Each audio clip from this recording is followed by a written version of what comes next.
Hi, everybody. Welcome to week 31 of the Bible in 365. This week, we're going to be reading pretty much the entirety of Ezra and Nehemiah, which are two books in our Bibles, but were originally just one book. And in Ezra and Nehemiah, we get a three-part story. It's a story that takes place about 50 to 70 years after the Israelites were kicked out of Jerusalem, sent into exile in Babylon.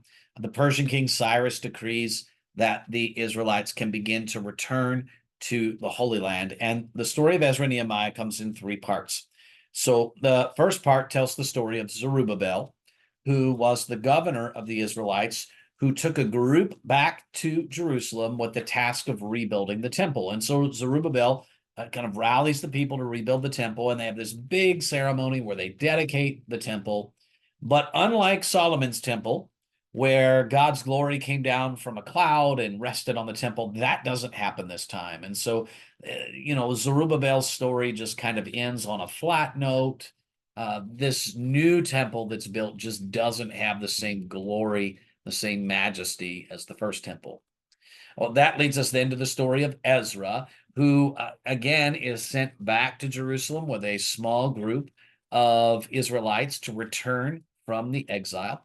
And Ezra's task is to really reestablish the Torah, the books of Genesis, Exodus, Leviticus, Numbers, and Deuteronomy, to establish those as the primary source of morality and the primary source of identity for the Israelites. So he reteaches them the law. But Ezra's story ends on kind of a low note as well, as the people don't really get along with each other and they don't really obey all the things that are listed in the Torah. That sets us up then for the story of Nehemiah, who returns from exile to rebuild the wall of Jerusalem. And this is a hugely important thing. A city wall was incredibly significant in the ancient world. And so Nehemiah gets the resources and rallies the people to rebuild the wall, but he runs into all kinds of resistance from neighboring people groups, and there's all kinds of conflict that goes on. And by the end of Ezra and Nehemiah, we have this kind of flat note, right? The people return to the promised land with all this hope, but that hope isn't really realized. The temple doesn't have the same glory as the first temple. They're not as enthusiastic about following the law of God as the previous generations had been. And while they do rebuild their wall, they seem to be at war or at least have enmity with their neighbors. So you get to the end of Ezra and Nehemiah and you think to yourself, well, what's the point of all this? What is this story doing to advance the story of the people of Israel in the Old Testament? Well, I think what it's there for is to show us this. The hopes of the people of Israel are not going to be realized by simply rebuilding a temple or rebuilding a wall. Because what the Israelites really need is a new heart. This is what the prophet Jeremiah will talk about. We'll read about that later.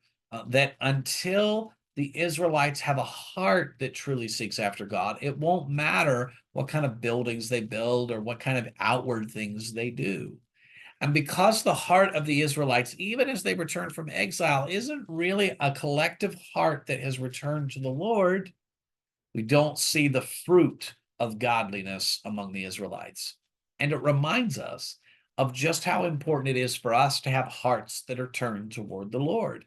We can have all kinds of religious practices in our life. We can do all kinds of things to try to show the world that we're followers of Christ. But if our hearts aren't truly aligned with the ways of Christ, it won't matter. It will fall flat. All right, with that little bit of background, I want to send you forth now into the week. I hope you have a great time reading through Ezra and Nehemiah, and I'll look forward to seeing you right back here next week for more of the Bible in 365.